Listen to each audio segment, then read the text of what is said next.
முல்லைத்தீவு மாவட்டத்தில் நிலவும் ஆசிரியர் பற்றாக்குறைக்கு அரசாங்கம் நிரந்தர தீர்வு வழங்க வேண்டும். இலங்கை ஆசிரியர் சங்க செயலாளர் கோரிக்கை. இலங்கை ஆசிரியர் சங்க செயலாளர் ஜோசப் ஸ்டாலின் உள்ளிட்ட குழுவினர் முல்லைத்தீவில் உள்ள பாடசாலைகள் சிலவற்றுக்கு இன்று கள விஜயம் மேற்கொண்டிருந்தார். முல்லைத்தீவு கல்வி வலயத்திற்குட்பட்ட முள்ளியவளை வித்யானந்தா கல்லூரி, வற்றாப்பளை மகா வித்தியாலயம், தண்ணீரூற்று முஸ்லிம் மகா வித்தியாலயம், புதுக்குடியிருப்பு மத்திய கல்லூரி உள்ளிட்ட பாடசாலைகளுக்கு விஜயம் மேற்கொண்டிருந்த குழுவினர் பாடசாலைகளில் நிலவும் பற்றாக்குறைகள் தொடர்பிலும் கவனம் செலுத்தியிருந்தனர்.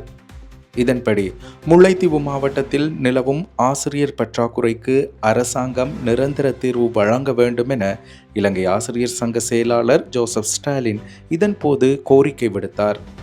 தற்போது வரவு செலவு திட்டத்தில் விசேஷமாக அரச ஊழியர்கள் 30,000 பேர் எடுக்கிறேன்ட்டும் அதுக்கு 10,000 மில்லியன் ஒதுக்கிறேன்ட்டு வரவு செலவு திட்டத்தில் உரையில் ஜனாதிபதி அனுரகுமார் திசாநாயக்க சொன்னது.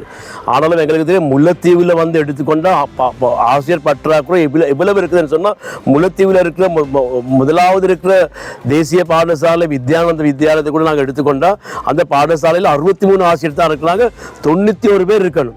அப்போ இப்படி ஒரு ஆசிரியர் பற்றாக்குறை இருக்குள்ள எப்படி பாடசாலைகளை கொண்டு போகிறது? அப்போ அதுகளுக்கு இப்போ இந்த நியமனம் ஆசிரியர் சேவையில் மட்டும் இருக்குது 30,000க்கு மேலே வெற்றிடங்கள். இப்போ ஆசிரியர் சேவையில் இந்த வெற்றிடங்களை நிரப்பாமல் மாணவர்கள் எப்படி அந்த கற்பித்தல் செய்கிறது? அதனால் நாங்கள் சொல்கிறோம், உறுதியாக சொல்கிறோம், இந்த ஆசிரியர்கள் எடுக்கிறது சம்பந்தமாக நிலைப்பாடு அரசு சொல்லணும். ஆசிரியர்கள் சேவைக்கு எடுக்காதனால இந்த கஷ்ட பிரதேசங்களில் வேலை செய்கிற ஆசிரியர்களுக்கு இடமாற்றம் கூட போக இல்லாமல் இருக்குது. ஏன்னா அவங்களுக்கு பதிலீடுகள் இல்லாதனால இதுக்கு ஒரு முடிவுன்னு அரசு எடுக்கணும். அப்படி இல்லாத பட்சத்தில் மாணவர்களுக்கு ஆசிரியர் இல்லை, வருஷக்கணக்கில் சேவை செய்கிற ஆசிரியர்கள் அவங்க இருக்கும் இடத்துக்கு போக இல்லாமல் இருக்குது.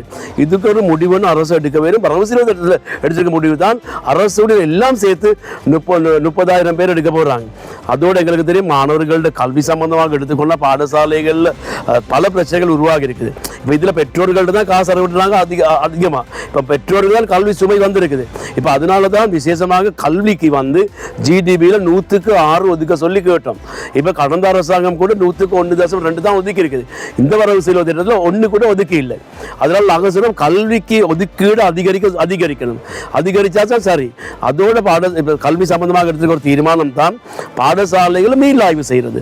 விசேஷமாக 10,126 பாடசாலைகள் எங்களுக்கு தெரியும். பிரைமரி ஸ்கூல்ஸும் 100 மாணவர்கள் குறைஞ்ச பாடசாலைகள் 3,000 இருக்குது. 50 குறைஞ்ச மாணவர்கள் பாடசாலைகள் 1,500 சொச்சம் இருக்குது. இதுகளை மீளாய்வு செய்யறதுக்கு 500 மில்லியன் ஒதுக்கி இருக்குது. என்ன மீளாய்வு? பாடசாலை மூடுறதா? அது சம்பந்தம் முறையான நிலைப்பாடு அரசு கூற வேண்டும். அப்படி இல்லாத பட்சத்தில் இந்த பிரச்சனை அதிகரிக்கும். அதனால் நாங்கள் சொல்றோம், இந்த மீளாய்வு என்று பாடசாலை மூட இயலாது.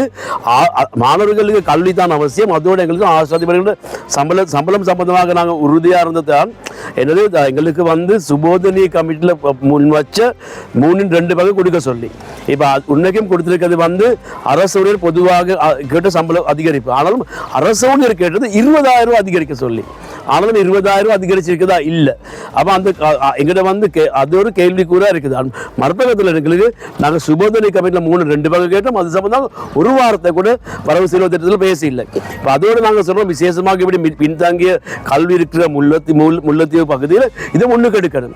இதுக்காக போரில் பாதிக்கப்பட்ட மக்கள் இருக்கிறாங்க, போரில் பாதிக்கப்பட்ட மாணவர்கள் இருக்கிறாங்க. இப்போ இந்த சூழ்நிலையில் இந்த கல்விக்கு தான் முக்கியத்துவம் கொடுக்கணும். இப்போ வித்யானந்த கல்லூரியில் எங்களுக்கு தெரியும் ஒரு செட்டூரியல் இல்லை, அந்த ஸ்கூலில் ஒரு வச்சர் கூட இல்லை. பாடசாலை சும்மா மூடிட்டு போகிறாங்க, வச்சர் கூட இல்லை. அப்போ ஏனைய பாடசாலைகள் எப்படி இருக்குது? இப்போ நாங்கள் பார்த்தோம், சம்பத்னூர் ஸ்கூல் முல்லைத்தீவில் தான் இருக்குது. அதில் சிற்றூரியர்கள் 13 பேர் இருக்கிறாங்க. வித்யானந்த ஸ்கூலில் ஒருத்தர் கூட இல்லை. ஏன் இந்த வேறுபாடு?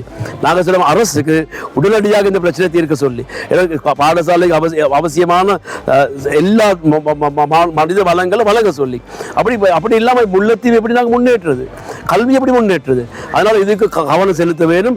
எல்லா பாடசாலைக்கும் சமமான ஒரு பார்வை இருக்கணும். அதனால் இந்த பாடசாலைகளுக்கு ஆசிரியர் வெற்றிடங்களுக்கு உடனடி முடிவு வேணும்.